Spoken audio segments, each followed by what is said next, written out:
Assalamualaikum warahmatullahi wabarakatuh.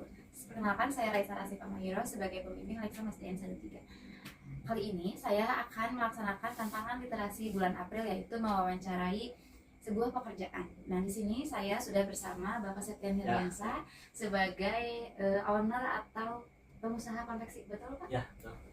Mungkin Bapak bisa menceritakan dulu latar belakangnya. Oke, baik semuanya. Sebelum diwawancara, mungkin saya akan memperkenalkan diri ya. Perkenalkan, nama saya Septian Hirdiansyah dan biasa dipanggil Bapak Asep ya. Saya berusia 23 tahun dan saya merupakan owner dari sebuah bisnis yang bergerak di bidang konveksi. Oke, baik Pak, boleh saya mengajukan? Oke, boleh. Apa usaha yang Bapak jalankan saat ini? Baik, usaha yang sedang saya jalankan atau tekuni saat ini adalah usaha di bidang fashion ya. Usaha di bidang konveksi, yakni pembuatan pakaian, outwear. Namun mayoritas orderan yang saya dapatkan adalah pembuatan jaket ya. Jaket seperti ini yang saya pakai adalah salah satu hasil dari konveksi yang saya jalankan. Baik Bapak, mengapa Bapak memilih untuk membuka usaha sendiri? Pertanyaan yang menarik. Kenapa saya memilih usaha sendiri ya? Tentu ada banyak pertimbangannya. Namun ketika saya memilih untuk memutuskan membuka usaha sendiri, tentunya adalah ingin menuangkan ide yang saya miliki. Lalu saya pikir fashion adalah salah satu salah satu hobi saya. Nah, disitulah saya berpikir juga bahwa mungkin konveksi bisa jadi salah satu jalan. Karena di situ saya bisa menuangkan ide dari desain, dari apapun itu, yang jelas karena ingin memiliki usaha yang sejalan dengan apa yang saya sukai. Nah, mungkin Bagus sekali ya Pak, di usia Bapak yang baru 23 tahun ini Bapak bisa menuangkan ide dengan berusaha sendiri ya Pak ya. Lalu mungkin apa saja yang Bapak lakukan setiap hari di tempat usahanya? Untuk kegiatan sehari-hari ya, betul. Setiap harinya kegiatan yang saya lakukan mungkin ada banyak ya. Cuma kebiasaan mungkin yang biasa saya lakukan di setiap hari. Yang pertama adalah memastikan bahan baku, lalu mengontrol proses produksi, lalu menerima pesanan, orderan. Yang terpenting itu adalah saya ikut mengontrol kinerja para karyawan untuk menjaga kualitas dan kuantitas sebagai cara saya mempertahankan dan membuat konveksi saya semakin berkembang sih. Baik Pak, mungkin pasti ada naik turunnya ya Pak.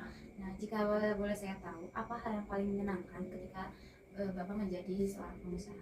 Menyenangkan, suka berarti kan ya. Dalam sebuah usaha ataupun kerja sekalipun, suka dan duka itu pasti ada. Ketika ibu menanyakan apa sih hal yang menyenangkan, tentu seperti jawaban di awal tadi, saya menjalankan bisnis yang sejalan dengan passion saya.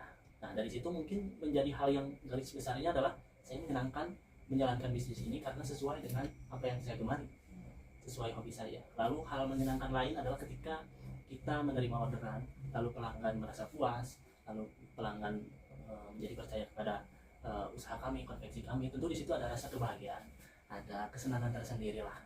Yang terakhir mungkin hal yang menyenangkan bagi diri saya adalah ketika saya bisa membuka lapangan kerja untuk orang-orang di sekitar saya, di sekeliling saya, baik itu teman, baik itu saudara, dan orang-orang yang ada di lingkungan saya.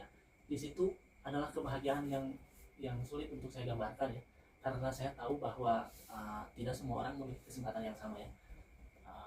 Itu hal yang menyenangkan adalah ketika bisa membuka lapangan kerja untuk orang lain.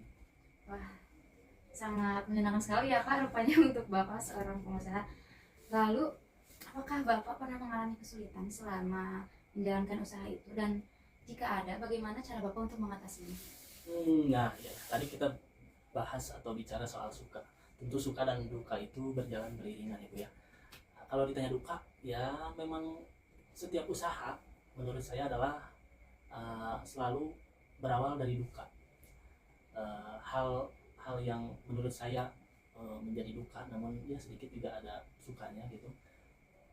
Ketika bisnis berjalan di awal, ada yang namanya merintis ya. Tentu di situ mungkin dukanya struggling untuk bisa mempertahankan, untuk bisa membangun, dan untuk bisa membuat usaha saya bisa berkembang hingga bertahan sampai saat ini. Dukanya di situ. Lalu setiap bisnis tentu akan akan mengalami naik turun, pasang surut. Nah, di situ mungkin kita harus mencoba menguatkan pikiran, baik itu secara fisik, secara modal, secara mental. Nah, di sini bisa saya tekankan bahwa setiap usaha yang kita jalankan tentu harus memiliki pemikiran yang lurus, yakni bahwa setiap usaha tidak selalu bergantung pada modal yang besar, tetapi juga konsistensi, juga mental yang kuat, fisik yang kuat. Karena ya banyak orang-orang yang bicara soal usaha belum punya modal, atau yang punya modal lalu usahanya menurun, adalah ketika tidak ada rasa konsistensi di situ, dan kekuatan mental memang diuji sih Bu. Kalau bicara soal dukanya gitu ya mungkin di situ sih strugglingnya kalau duka sih. Cara mengatasinya? Ya cara mengatasinya ya yang pertama tadi kuat mental. Di situ kita diajak untuk berpikir atau mengalami rasa di mana dilema, apakah kita lanjut, apakah kita menyerah, atau kita gimana sih gitu. Disitulah kita diajak untuk berpikir atau memutuskan sesuatu. Nah, saya memutuskan untuk struggling, untuk berusaha berjuang sampai titik akhir, dan memang hasilnya alhamdulillah gitu Bu. Tidak ada hasil yang instan. Tentu butuh proses, butuh waktu, karena usaha tidak akan mengkhianati hasil. Seperti itu sih Bu. Wah, menarik sekali ya Pak. Rasanya mungkin cukup sekian pertanyaannya. Terima kasih untuk waktunya sehingga saya bisa mengobrol dan mencari tahu kegiatan Bapak. Mungkin sekian yang dapat saya sampaikan bersama Bapak Septian Herdiansyah. Ya. Terima kasih. Wassalamualaikum warahmatullahi wabarakatuh. Waalaikumsalam.